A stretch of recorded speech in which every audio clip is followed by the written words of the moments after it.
Welcome. Today we're taking a closer look at the British Museum, its history, its growth, its extraordinary collections, and the controversies that have made it one of the world's most discussed museums. To understand the British Museum, we have to begin with the man whose collection made it possible. Sir Hans Sloane was a fashionable London physician, president of the Royal Society, and an insatiable collector.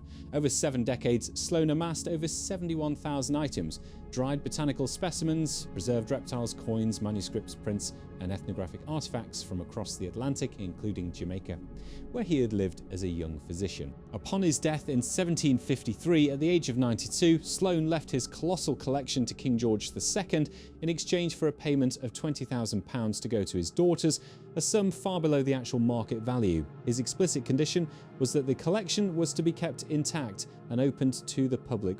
To house Sloane's vast collection alongside the Cottonian and Harleian manuscript libraries, the museum's trustees purchased Montagu House in Bloomsbury. Opening its doors on January 15, 1759, the museum was an intimate, somewhat elitist affair. Visiting required applying in writing for a ticket days in advance, and small groups were escorted through the rooms by curators at a brisk pace. Inside Montagu House, Sloane's collection felt like a physical encyclopedia of Enlightenment curiosity. Stuffed giraffes shared space with Latin codices, dried butterflies sat alongside Roman coins. It was a place driven by the classification spirit of Carl Linnaeus, an attempt to organise the natural and human world into rational order. By the turn of the 19th century, Montagu House was bursting at the seams. The catalyst for the museum's first major transformation arrived not from a private bequest, but from the geopolitical theatre of the Napoleonic Wars. In 1799, French soldiers rebuilding a fort near the Egyptian town of Rashid uncovered a dark stone slab inscribed with 3 scripts, ancient Greek Demotic and Egyptian hieroglyphs. When British forces defeated Napoleon's army in Egypt in 1801, the capitulation of Alexandria transferred confiscated French antiquities, including this stone, to the British Crown. It arrived at the British Museum in 1802. The artefact, now known as the Rosetta Stone, became an instant sensation. For over a millennium, ancient Egyptian hieroglyphs had been completely unreadable, a silent script lost to time. But because scholar Jean-François Champollion and Thomas Young could read the Greek text at the bottom, the stone served as the linguistic bridge to unlocking over 3,000 years of Egyptian history. The arrival of the Rosetta Stone, along with colossal Egyptian statues, exposed a glaring flaw. Montagu House's wooden floors were simply not engineered to support tons of ancient granite. The museum needed to grow or collapse under the weight of history. In 1823, King George IV donated his father George III's magnificent library to the nation. This collection of 65,000 volumes demanded a grand new space. The museum's trustees turned to architect Sir Robert Smirke, a master of the Greek Revival style. Smirke proposed a radical plan. Instead of patching up Montagu House, he would build an entirely new building surrounding a vast central quadrangle courtyard. Montagu House would be demolished section by section as the new stone quadrangle rose in its place. Completed over 3 decades, Smirke's design was a statement of British imperial self-confidence, with its imposing south front featuring 44 massive Ionic columns modelled on the Temple of Athena Polias at Priene. The British Museum was transformed into a modern acropolis in the heart of foggy London. As Smirke's monumental galleries were erected, they were filled with classical antiquities that reshaped Western aesthetics. Between 1801 and 1812, Thomas Bruce, 7th Earl of Elgin and British ambassador to the Ottoman Empire, removed roughly half of the surviving sculptures from the Parthenon on the Acropolis in Athens. Purchased by Parliament in 1816 and placed in the British Museum, the Parthenon Sculptures, a high point of classical Greek art depicting the Panathenaic procession and battles between Lapiths and centaurs, became the centrepiece of the museum's classical galleries. Their acquisition sparked intense debate even in the 19th century. Lord Byron famously condemned Lord Elgin in verse, and that debate continues to this day. Yet within the museum's narrative at the time, these marbles cemented the British Museum's reputation as the supreme repository of Western classical heritage. While classical Greece dominated the ground floor, Britain's expanding geopolitical reach in the Middle East opened up vast new ancient worlds. In the 1840s, young archaeologist Austin Henry Layard began excavating the ancient Assyrian capitals of Nimrud and Nineveh in modern-day Iraq. Flatboats travelled down the Tigris, carrying massive stone reliefs depicting royal lion hunts, siege warfare, and towering 16-ton Lamassu, winged human-headed bulls that had guarded the gateways of Assyrian kings like Ashurnasirpal II and Sennacherib. When these these colossal relief carvings arrived in London, they stunned a Victorian public, accustomed only to Roman and Greek art. Suddenly, the biblical kingdom of Assyria came to vivid, muscular life in Bloomsbury. The Smirke building expanded with new subterranean and side galleries to accommodate these breathtaking imperial walls. By the mid-19th century, Sir Robert Smirke's quadrangle had a vast open courtyard at its centre, but the museum faced a new crisis, a mountain of paper. As the British Empire expanded, so too did the influx of printed books, maps and manuscripts. The museum was no longer just an antiquities repository, it was the National Library. Enter Antonio Panizzi, an Italian political exile who rose to become principal librarian of the British Museum. Panizzi envisioned converting the underutilised central courtyard into the ultimate workshop of global knowledge. To bring this vision to life, he commissioned architect Sidney Smirke, the brother of Robert Smirke. The new Reading Room opened in 1857, featuring a grand dome made of iron, concrete and wider than St. Peter's Basilica in Rome at the time. It offered seating for over 300 scholars, radial desks fanned out beneath miles of surrounding bookshelves. Within the expanding library and antiquities department, scholars were making discoveries that rocked the religious and historical assumptions of the Victorian era in 1853. Excavators at Nineveh discovered thousands of shattered clay tablets from the library of Ashurbanipal, the 7th century BC Assyrian emperor who aimed to collect all recorded knowledge brought to the British Museum. These tablets sat in storage until 1872, when a young self-taught cuneiform translator named George Smith came across a tablet containing a legendary narrative.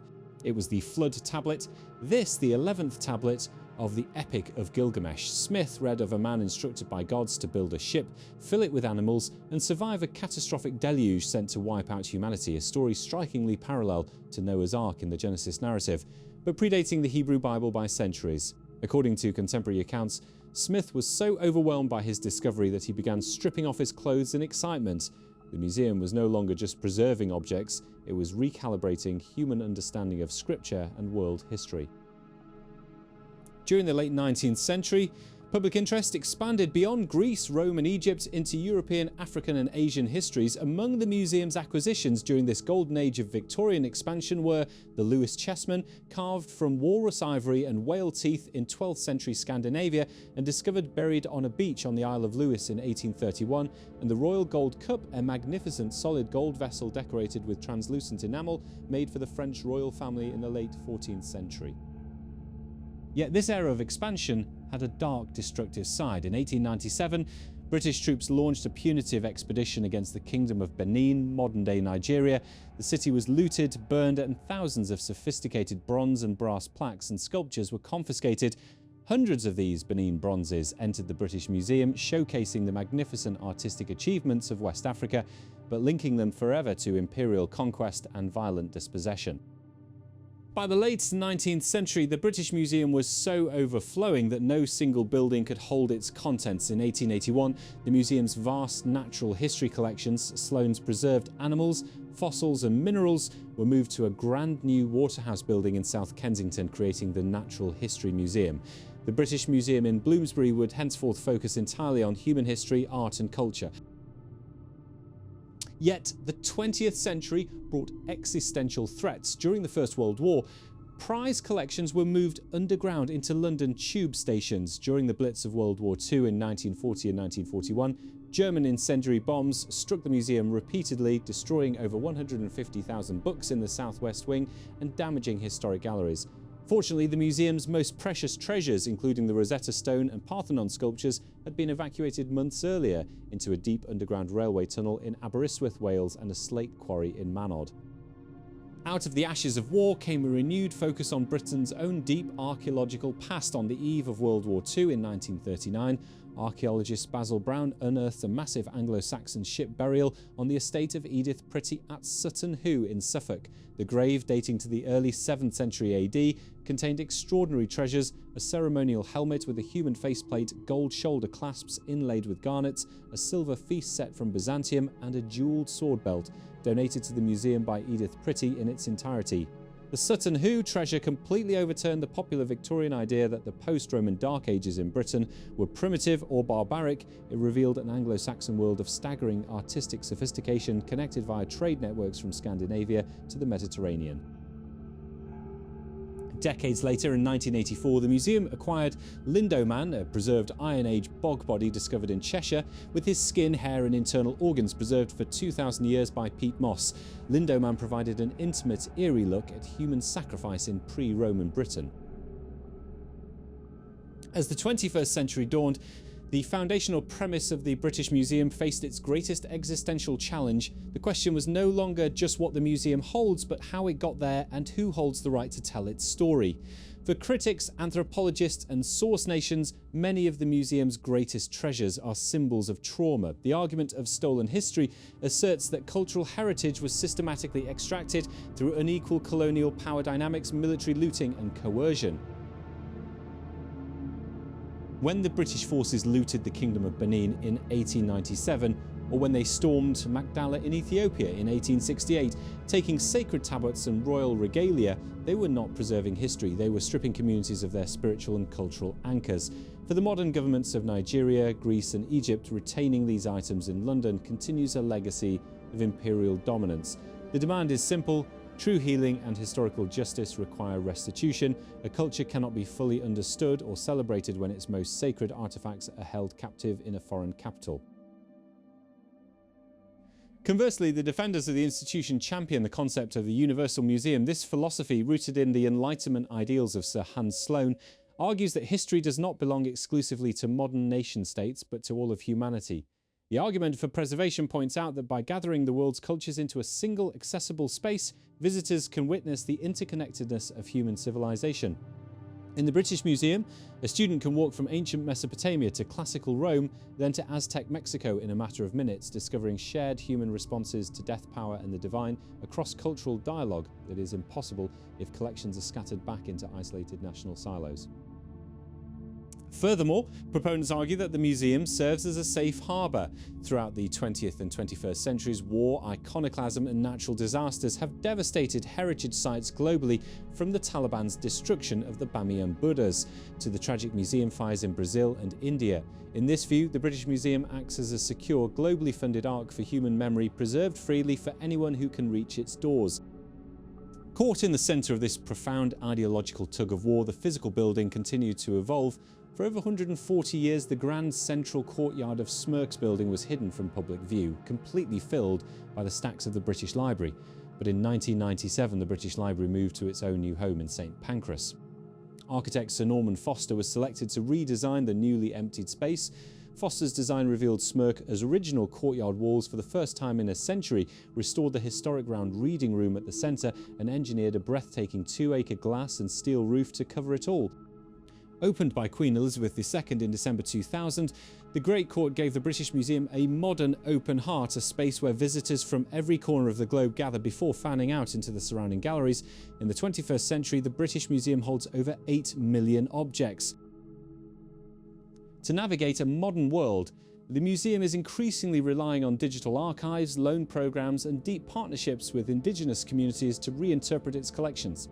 The narrative labels beside objects like the Benin Bronzes have been rewritten to explicitly detail their violent acquisition. Today, the museum sits at the epicenter of a shifting worldview, attempting to balance its legacy as an imperial collector with its modern aspiration to be a diplomatic, transparent and collaborative custodian of world culture. It is a living, evolving institution, a mirror reflecting how the world has viewed itself over 3 centuries. It survived the fires of the Blitz, and it raised a modern canopy of glass to welcome an interconnected digital world. Whether one views it as a monument to cultural theft or the ultimate sanctuary of human achievement, the reality remains it is the archive of our species, a chaotic, beautiful and deeply complicated monument to human curiosity. Thank you for watching. Please like and subscribe. See you later.